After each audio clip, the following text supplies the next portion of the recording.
et tous vos collaborateurs. Et nous demandons au Tout-Puissant de vous donner la force et le courage pour conduire ce dialogue avec discernement et liberté de conscience. اليوم نحن الشيء الذي نريده ونتحدث عنه صحيح هو نطلق عليه حوار، لكن الحوار طبعا كل إنسان له رأي. نحن اليوم نريد دولة تبنى لنا وتؤسس لنا، لأن كلمتنا كلها لا بد من تكون واحدة، وتوجهاتنا كلها تكون واحدة، ورؤانا كلها تكون واحدة، ومقاصدنا كلها تكون واحدة، من أجل أن نؤسس لهذه الدولة. Le Dieu que nous servons est le modèle par excellence du dialogue, parce que depuis que l'homme est entré en rébellion contre Dieu, eh bien Dieu n'a cessé de chercher la réconciliation avec l'homme. Le dialogue national inclusif est cette grand-messe que tout le peuple tchadien attend pour parler du vivre ensemble, de la cohabitation pacifique, bref, des questions sociétales, gage du développement. Pour arriver au bon port, un comité d'organisation du dialogue national inclusif a vu le jour en juillet 2021. Après plusieurs mois de réflexion, de consultation nationale et internationale avec les Tchadiens d'ici et ceux de la diaspora, le CODNI a élaboré des documents préparatoires consensuel du dit dialogue national inclusif. Ces documents ont fait l'objet de séries de rencontres avec les forces vives de la nation, à savoir hommes politiques, société civile, artistes et artisans, hommes de médias, chefs traditionnels, leaders religieux, les partenaires nationaux et internationaux. La liste n'est pas exhaustive. L'objectif de ces rencontres est de présenter le CODNI et ses différentes composantes et surtout l'état d'avancement des préparatifs du dialogue national inclusif. Le comité d'organisation a estimé qu'il est important de rendre compte à un moment donné, surtout que beaucoup de partenaires ici présents sont aux côtés du comité d'organisation du dialogue dans la préparation, mais aussi dans la mobilisation. Il est important de pouvoir, à travers cette rencontre-là, présenter un peu, soit-il, les différents axes de la préparation. Pour nous, en tant que comité d'organisation, notre mandat ne peut être valablement exécuté que si nous réussissons à organiser le dialogue dans les meilleures conditions. Durant plusieurs jours, le CODNI a procédé à la présentation des résultats des travaux de 5 sous-comités thématiques. Tour à tour, les présidents de chaque sous-comité se sont relayés pour présenter leurs travaux. Le sous-comité thématique numéro 1 s'est penché sur la question de la paix, la cohésion sociale et la réconciliation nationale. Il n'y a pas de cohésion sociale si le droit n'est pas appliqué. Et nous avons constaté à travers ce que nous avons recueilli que l'état de droit, on le proclame tous les jours. Mais en réalité, nous sommes loin de cet état de droit-là. Nous avons des bons textes, nous avons des lois, mais qui ne sont pas appliquées simplement. Et ça pose problème de la cohésion sociale. Or, l'état de droit nécessite que partout, s'il y a une loi, elle doit s'appliquer de la même manière. Mais aussi, nous constatons qu'à travers les territoires, la question des éleveurs et des agriculteurs pose problème.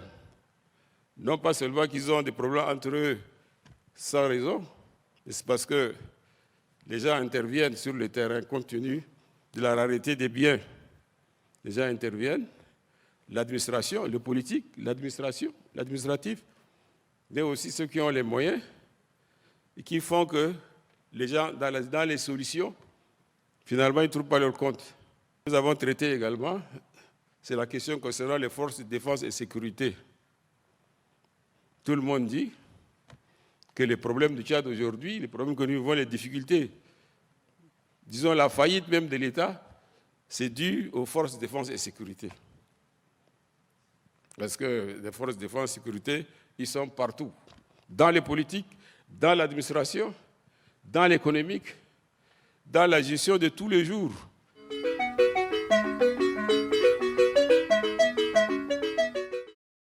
Les travaux du sous-comité thématique 2 ont porté sur la forme de l'État, la Constitution, les réformes institutionnelles et le processus électoral.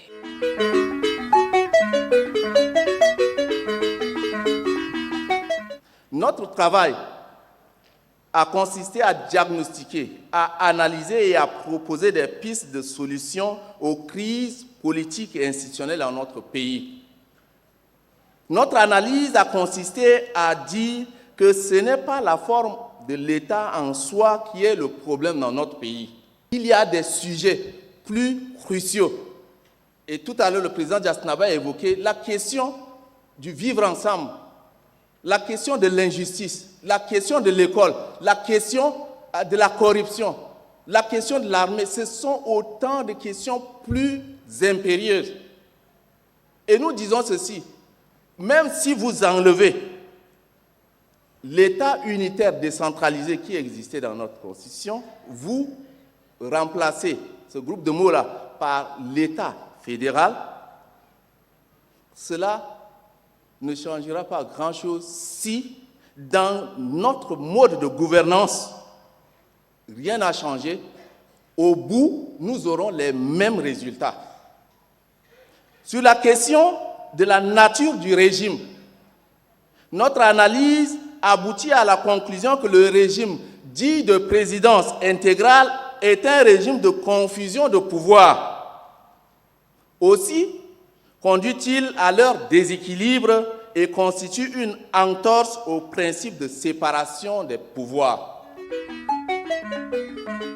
Les membres du sous-comité 3, quant à eux, ont mis l'accent sur le droit et la liberté fondamentale. Les synthèses des travaux de ce sous-comité proposent des axes importants afin de ramener la quiétude entre les Tchadiens. Nous avons aussi choisi ce thème-là qui devient pour le traiter parce que maltraiter quelqu'un ici dans ce pays devient quelque chose de très banal. Voilà pourquoi nous avons tous le devoir de les prévenir en veillant à ce que tous les détenus soient déférés devant les autorités judiciaires dans un délai qui est raisonnable. Et il faut aussi mettre fin à la pratique de détention au secret en permettant aux familles, aux avocats et aux médecins de prendre des contacts avec la personne qui est détenue. Ce n'est pas ce qui se fait en ce moment aujourd'hui dans notre pays. Nous connaissons que les personnes vivant avec un handicap font l'objet de beaucoup de discriminations dans ce pays. D'abord, les gens ne les considèrent même pas. On dit celui-là, c'est le bourdieu. Et puis personne ne les respecte. Et pourtant, ils ont les mêmes droits que tout le monde. Dans notre pays, vous voyez les enfants un peu partout dans la rue. Ils dorment dans la rue, alors qu'ils ont des parents. Est-ce que c'est normal? Et ces enfants-là, ils ont le droit d'être protégés. Ils ont le droit d'être éduqués. Pendant combien de temps encore on va se taire? Il faut que notre pays devienne un pays normal, discipliné avec des règles de vie et le respect de la personne humaine.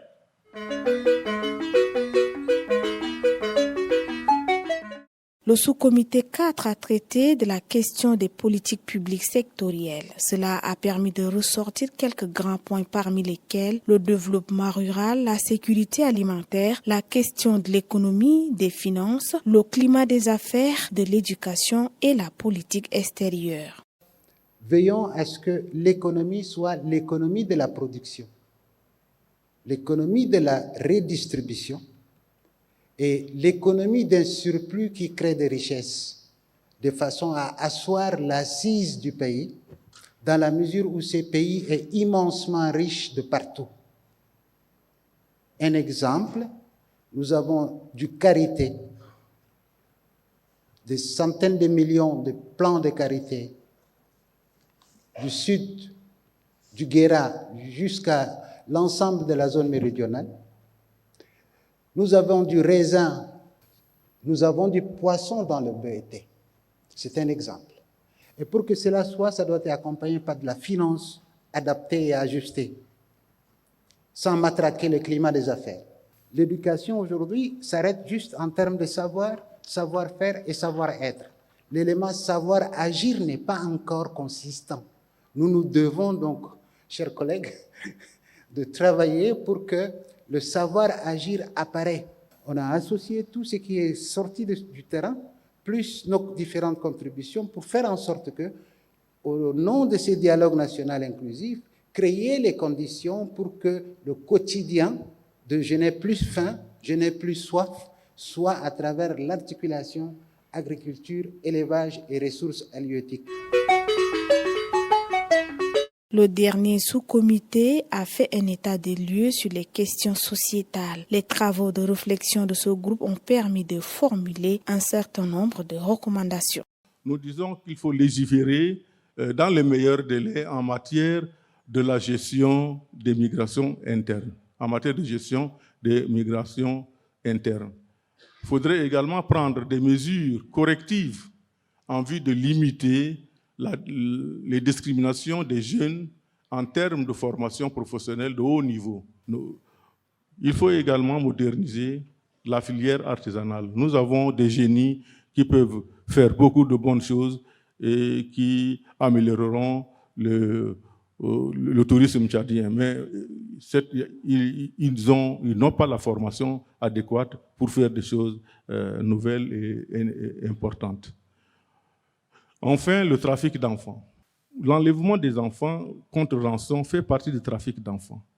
Et cela se fait aussi au vu des autorités parce que ces réseaux existent à partir de ceux qui sont dans les villes et qui observent le mouvement des enfants et qui les enlèvent pour les cacher quelque part. Parfois même, ils les cachent dans le village, là, dans les cases, et avec la complicité d'autres personnes pour obtenir rançon. C'est un comportement inadmissible et nous devons mettre en place un mécanisme nécessaire pour veiller à cela.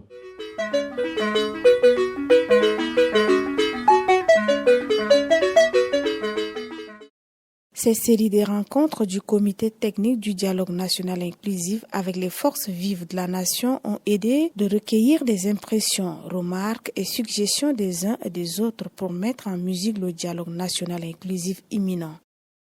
Pour nous, la réussite du dialogue repose sur deux grands piliers.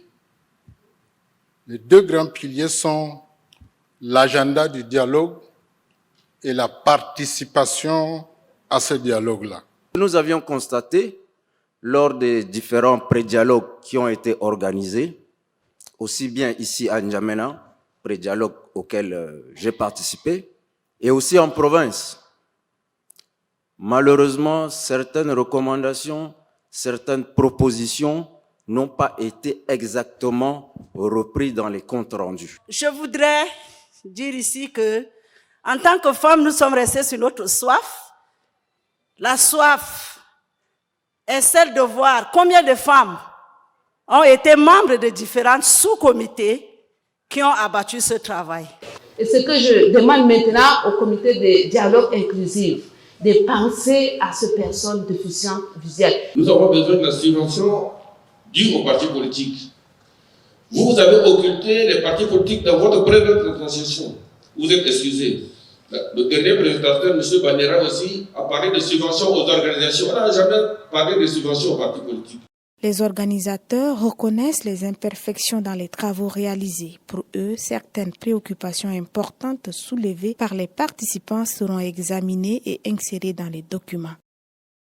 Il y a des partis, des organisations qui participent au gouvernement, d'autres pas, d'autres qui sont dans le CODNI, d'autres pas, mais ça, c'est peut-être une imperfection, mais ça ne remet pas en cause la volonté et la détermination générale à ce que le jour J, tous les courants soient représentés et soient invités et écoutés. Et comme a dit le président du Conseil militaire de transition, et évidemment aussi la mise en place d'un certain nombre de moyens, d'outils et de mécanismes, chose qui n'est pas toujours facile, mais avec la détermination et l'aide de Dieu et vos prières, nous pensons pouvoir y arriver quelles que soient les difficultés. Les sujets d'ordre politique, économique, social et culturel du Tchad ont été déposés sur la table. Les fils et filles du Tchad se sont parlé à cœur ouvert. Vivement que toutes ces séries de rencontres contribuent à préparer et organiser le dialogue national inclusif dans les meilleures conditions afin de permettre au Tchad de tourner la page tumultueuse de son histoire.